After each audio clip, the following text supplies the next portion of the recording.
अस्सलाम वालेकुम guys. एजुक्राफ्टर online academy में खुश आमदीद।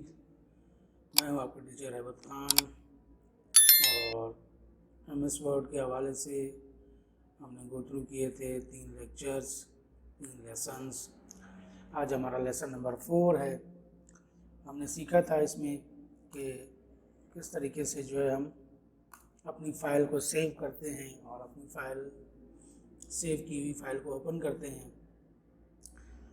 फाइल मेन्यू के ऑप्शंस पे हम चलते हैं और आगे के जो ऑप्शंस हैं उनको हम गो थ्रू करेंगे कि इसमें हम क्या क्या चीज़ें कर सकते हैं। हमने पिछले लेक्चर्स में ये देखा था इन्फो, न्यू, ओपन, सेव। अब हम थोड़ा सा ओपन की तरफ भी कर लेते हैं। अगर हमने कोई फ़ाइल ओपन करनी है तो देखिए यहाँ पर रिसेंट में सबसे पहले आपको बता रहा है कि जी टुडे, आज जो फाइल्स ओपन हुई हैं वो यहाँ पर मौजूद हैं। यस्टरडे जो कल हुई थी वो यहाँ पर मौजूद हैं। दिस वीक, पिछले इस हफ्ते में जितनी हुई हैं या इससे लास्ट वीक में जो भी फाइल्स ओपन हुई हैं वो यहाँ पर आपको दिखा रहा है।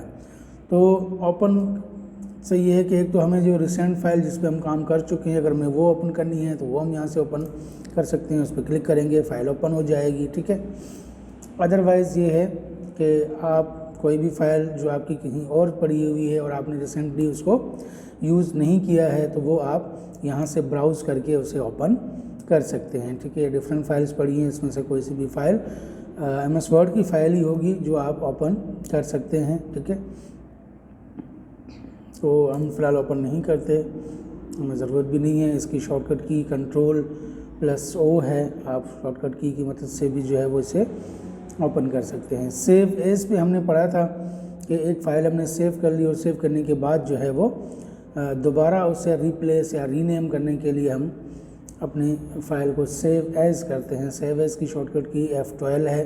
ठीक है। जैसे मैं F12 प्रेस करूँगा, देखें मैं फ़ाइल में हूँ और F12 मैंने प्रेस किया तो ये देखें सेव एज़ की विंडो मेरे पास आ गई। या अगर Ctrl+O में प्रेस करता हूँ तो देखें ओपन की विंडो मेरे पास आ गई।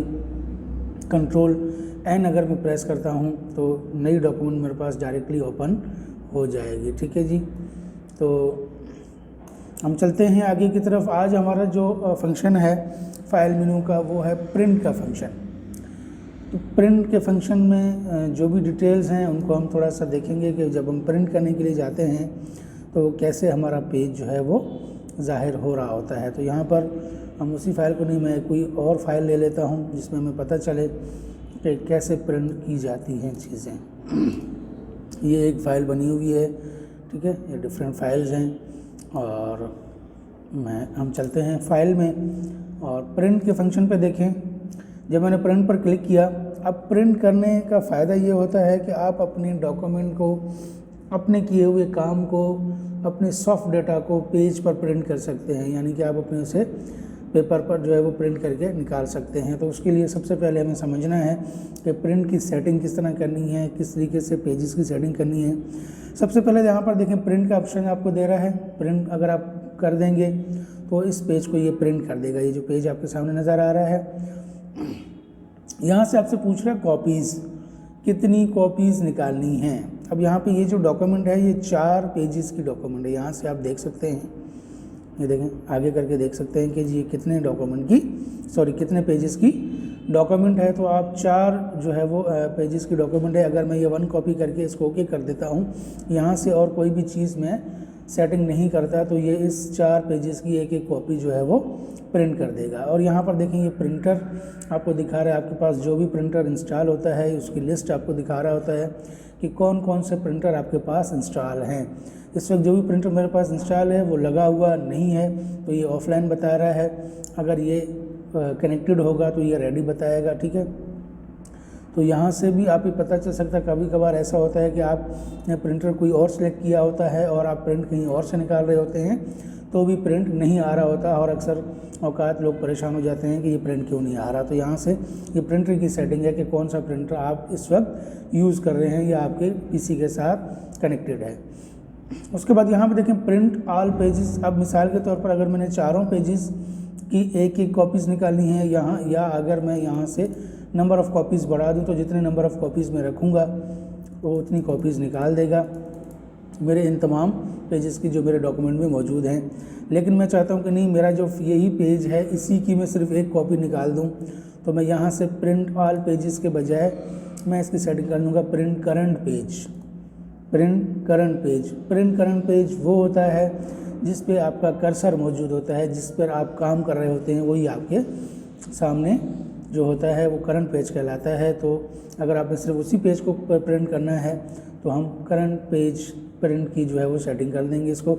या अगर ये है, यहाँ पे देखें कुछ पेजेस आपको बता रहा है कि अगर आप की डॉक्यूमेंट 10, 15, 20, 50, 100 पेजेस की जो है वो डॉक्यूमेंट आपने बनाई हुई है और आपने उसे प्रिंट कर लिया, लेकिन कुछ ऐसे प्रिंट हैं जो ख़राब आए हैं या आपने दोबारा उनको जो है वो प्रिंट करना है, तो उसके लिए यहाँ पर आप उन्हें रेंज दे सकते हैं। मिसाल के तौर पर आपकी 10 पेजेस हैं, 10 में से आपने क्या कि जी मुझे जो है वो 2 नंबर पेज की जो है वो 2 नंबर पेज का प्रिंट चाहिए। इसके अलावा कॉमा के ज़रिए आप उसको डिफरेंट कर सकते हैं, डिफरेंस दे सकते हैं। 2 नंबर के पेज के बाद 5 नंबर पेज, उसके बाद 8 नंबर पेज, और आप ये कहते हैं कि जी टोटल 10 पेजेस की है तो 2 number page, 5 number page, 8 number page और 8, 9, 10 तीनों पेजेस हो जाएं तो यहाँ से आप डैश के ज़रिए रेंज देकर उसे 10 कर देंगे। अब देखिए यहाँ पर जो आपको बता रहा है कि 2, 5, 8 एंड 10 के 2 नंबर पेज प्रिंट होगा, 5 नंबर पेज प्रिंट होगा, 8 नंबर पेज होगा और 8 नंबर से लेकर 9, 10 भी हो जाएंगे क्योंकि हमने उसे रेंज दे दी। अगर हम इसे ये रेंज नहीं देते तो जो पेजेस हमने कस्टम प्रिंट में रखे हुए हैं, इसे हम कहते हैं कस्टम जो है वो सेटिंग कि हमने खुद से उसे डिफ़ाइन कर दिया कि इस डॉक्यूमेंट में जो इस नंबर के पेज हैं उनको आपने प्रिंट करना है, अदरवाइज़ आपने प्रिंट नहीं करना। ठीक है जी। इसके अलावा यहाँ पे देखें ये ओरिएंटेशन आपको बता रहा है। ओरिएंटेशन होती क्या है? 2 टाइप की ओरिएंटेशन होती है। एक इस वक्त जो पेज आपके सामने मौजूद है इसे हम कहते हैं पोर्ट्रेट। जब पेज वर्टिकल शेप में होता है तो उसे हम पोर्ट्रेट कहते हैं, और जब हम इसे हॉरिजॉन्टल शेप में देखते हैं तो ये हमें लैंडस्केप कहलाता है। ठीक है। अब ये डिफरेंट जो है, अब देखिए अगर मैं इसे लैंडस्केप कर देता हूँ तो ये ज़रा अलग सी जो है आ रही है क्योंकि वो पोर्ट्रेट पे ही बने हुए हैं। तो जब हम लैंडस्केप पे कर रहे हैं तो डेटा थोड़ा सा फैल जा रहा है। तो हम कोशिश यही करेंगे जो सेटिंग हमारी जिस जो है वो डेटा की जिस पेज पर सेट आती है, जिस ओरिएंटेशन पे सेट आएगी, हम उसे उसी में रख देंगे।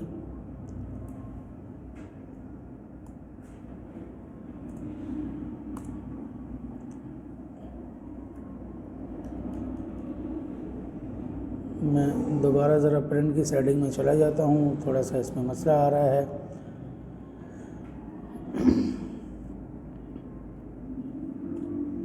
दोबारा से मैंने इसकी वही डिफ़ॉल्ट सेटिंग जो है वो लाई है। अब यहाँ पे देखें एक चीज़ और है, अगर आप कोई चीज़ प्रिंट करना चाहते हैं सर्टिफिकेट के हवाले से, कोई सर्टिफिकेट वगैरह ज़्यादातर जो है वो लैंडस्केप में बनते हैं और बाकी जो है वो पोर्ट्रेट में चीज़ें आप प्रिंट कर सकते हैं। लेटर, इस वक्त ये देखें लेटर लिखा हुआ है। लेटर ये पेज की साइज़ आपको बता रहा है कि साइज़ कितनी कितनी किस्म की होती हैं, किस किस साइज़ में आप उसको जो है वो रख सकते हैं। एक साइज़ होती है लीगल। जब आप लीगल साइज़ करते हैं तो देखें पेज काफ़ी लंबा आपके पास आ रहा है। ठीक है। आपका हालांकि डेटा ये आ रहा है और ये पेज इस तरह से आ रहा है। मैं थोड़ा सा डॉक्यूमेंट चेंज करके देखता हूँ, इसकी थोड़ी सी सेटिंग अलग आ रही है। इसको हम प्रिंट में करके देखते हैं।